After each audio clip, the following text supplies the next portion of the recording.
What's up, what's up, what's up, Black family? Peace, love, and respect. It's your girl, Tina Farley, here to educate once again. Black family, let's just get in it. Public announcement. We are in a war. Public announcement. We are in a war as Black people. It's time for us to wake up and finally see what's truly going on. Did y'all see that they digging up? I said, did y'all see, Black family, did y'all see that they digging up the Black Lives Matter street? They digging up the Plaza. Black Lives Matter. I posted it up on YouTube on the post just to show y'all. And I want to come on here to say that the more you give them the opportunity to dictate what we get, they're also going to dictate of what they can take. The more we dictate of what they should be giving us, the more we dictate of what they should be taking. If they give you something, they're able to take it away.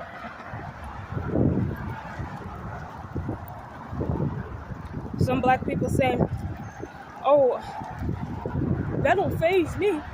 That don't bother me. It should. Black family, I got a quick question to ask. Hold on, it's busy on this street. I'm gonna go to the back street. Getting my walk in. Black family, I got a quick question, a couple of questions to ask. What Black people did they consult with? Who are the Black people that they consulted with? And which Black families did they ask? Did they send out any messages to Black people asking, is it okay for us to dig up the Black Lives Matter street? Because X, Y, and Z. Black family, did they ask any of y'all families? Who are the Black people that they consulted with? That's one. Two, which Black families did they hit up to ask if you can dig up the Black Lives Matter street? Plaza, excuse me. I'm willing to bet none of us. Not me, not you, not them, not us. They decided to do that on their own. And as I was reading the article, it said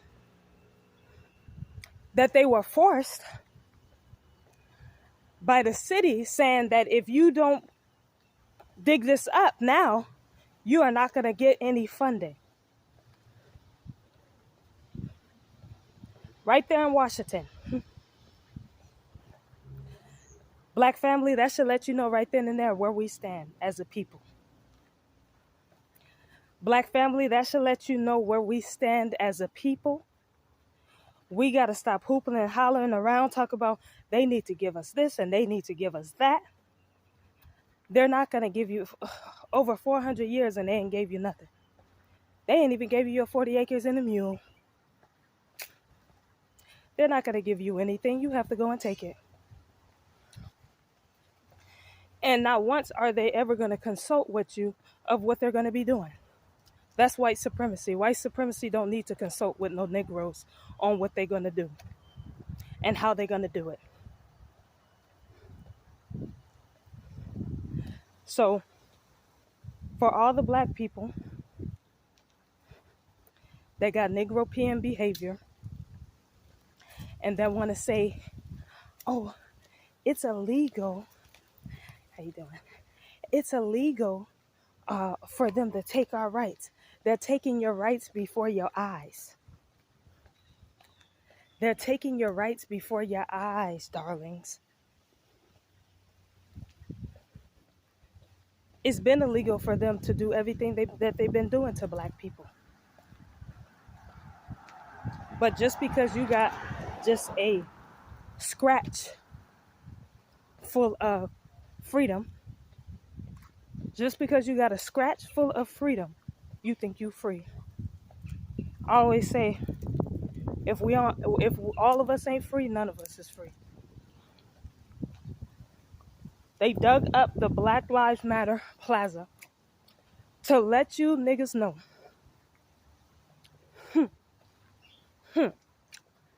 We can do anything we want.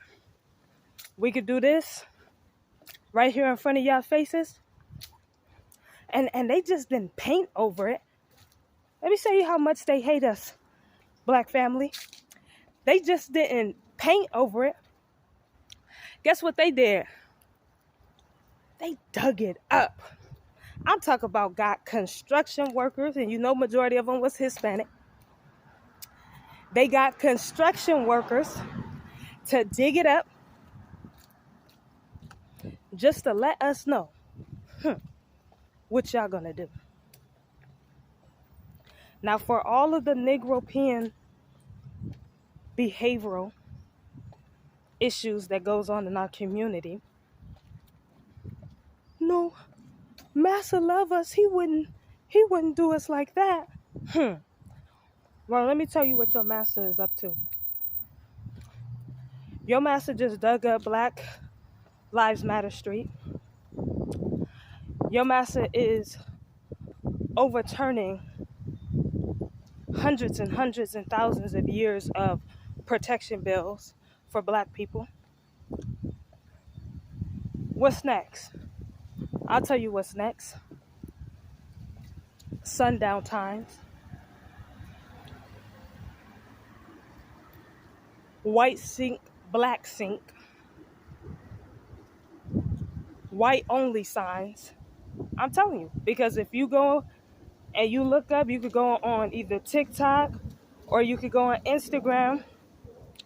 You can see that they have already had to remove some of the white only signs in certain grocery stores and public places. What's stopping them from doing that? Black family, you got to understand, none of these people,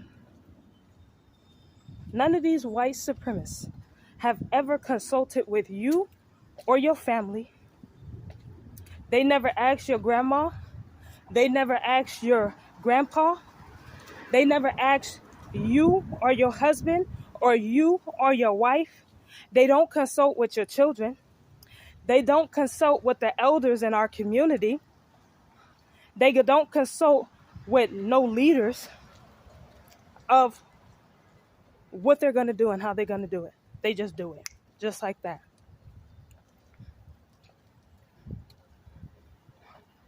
Another question I have to ask. When have you ever seen the policies and the laws that have been written to overthrow us as a people? Black family, when have you ever seen the policies and the laws that have been written to overthrow us? Even when you work closely to these people, they still keep you out of political power.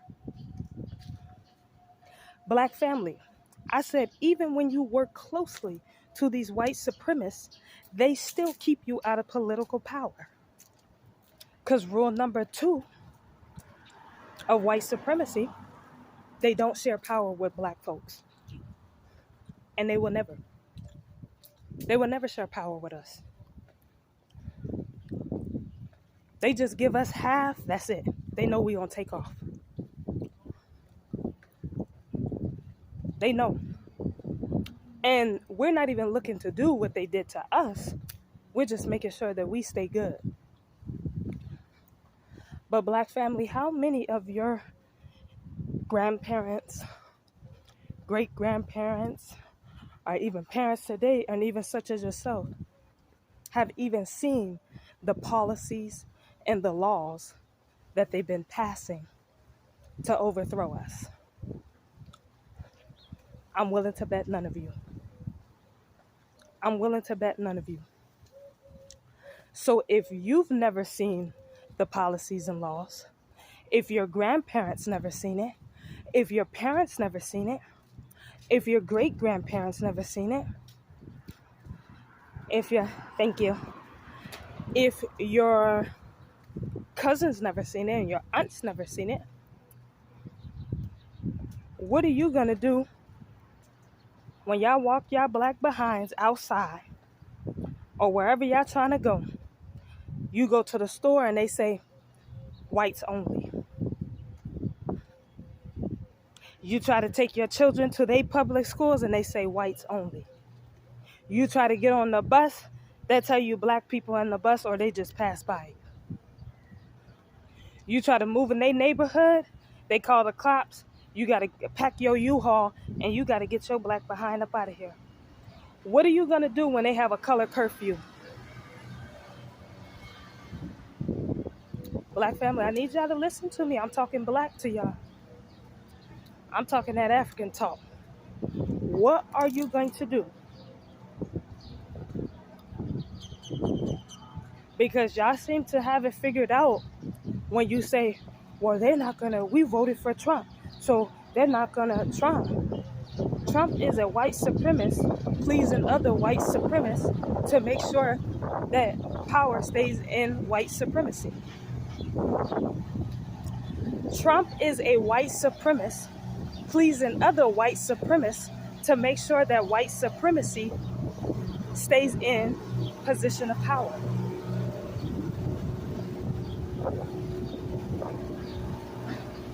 Elected, not selected. So what are you going to do? And the reason why I keep asking this, because when I let you guys know, hey, we just need to save up our money as a people and we need to start building. Or when you guys see people in the community that say, hey, we're building this is what we need to do. You guys seem to attack the people that want to build for us, but you love the people that want to overthrow us. That's so interesting to me.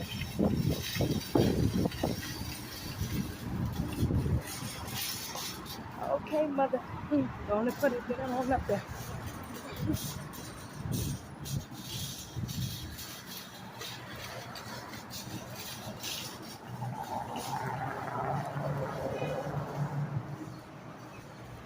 Black family. I'm just definitely giving you guys a quick heads up that this is coming.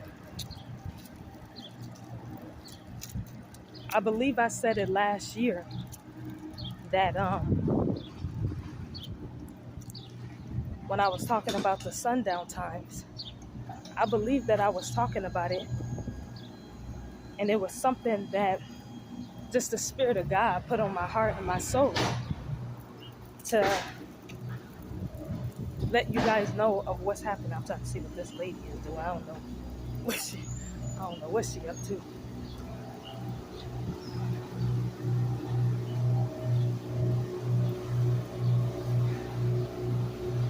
I'm just letting y'all know because I can vision these things, and I ain't no psychic or nothing. So I don't want y'all. Oh, remember when you? No. History is always going to repeat itself, especially if you do not combat this history or the past with intellect, critical thinking, political issues. If you do not combat all of these with this type of mentality or touch bases on any of these issues that we have, it's just going to pile up. Most of us is politically immature that if I ask from 30 on down of, hey, you see what's going on? Oh yeah, it's crazy, but I don't really pay attention to it. Why not? Let me talk to the black kids. Let me talk to the black kids. All the black kids all around the world. You need to pay attention. You need to pay attention. Don't give me that, oh, I'm just a kid. Okay, I understand that. But you got to understand your position as a kid. We're fighting for you guys to be seen as children. They don't even see you as children. They see you guys as criminals. They don't see you guys as children. They see y'all as criminals. So when you see our elders fighting for you, we're fighting for you to be seen as a child. They will never shoot a 13-year-old white boy, but they'll shoot a 13-year-old black boy in a minute. You see what they did to Emmett Till? He was only 14. And they beat the dog mess out of him. Lynched him. So you need to be paying attention. Because these people can do whatever they want. And they can get away with it. Why? Because they people is in position of power to do so. And let me break down power for you, for black families. Let me break down power. Power is not you being over someone. Power is you not telling people what to do. Power is you don't get to determine how everybody lives their life. Power is you being humbly enough, assertive enough, and having so much security within yourself that people want to follow you and people trust your dictatorship. Power is that when you are assured of yourself and have security within yourself, people will trust your leadership because you are humble enough and assertive enough and intellectual enough. But the most important thing, having humility. When you have humility and you have a humanitarian spirit, that's what really gets people. Our community lacks that. Not in love or even coming together. We don't even lack that. We lack humanitarian, humility, humbleness, and trust and loyalty. That's what we lack. And I think I told y'all in the last video last year, I said we don't have a problem with coming together. We have a problem with maintaining together. Let me repeat that. We don't have a problem with coming together. We have a problem with maintaining together. When we start to understand we need to maintain together in order to go forever, black family, that's when we have definitely won. Because we don't have to do this right now. So my suggestion, because I know y'all don't like listening to black folks, but my suggestion, because I know y'all don't like listening to black folks, is that all of the places where it's populated with black people, that's where we should be building. Because we don't have to force any black people to come. We don't have to say, oh, black people come over here. No, we don't have to do that. They're already there. So off the top of my head, I could think of Mississippi. I could think of Detroit. I could think of certain areas in New Jersey. Certain places in Alabama. You know what I'm saying?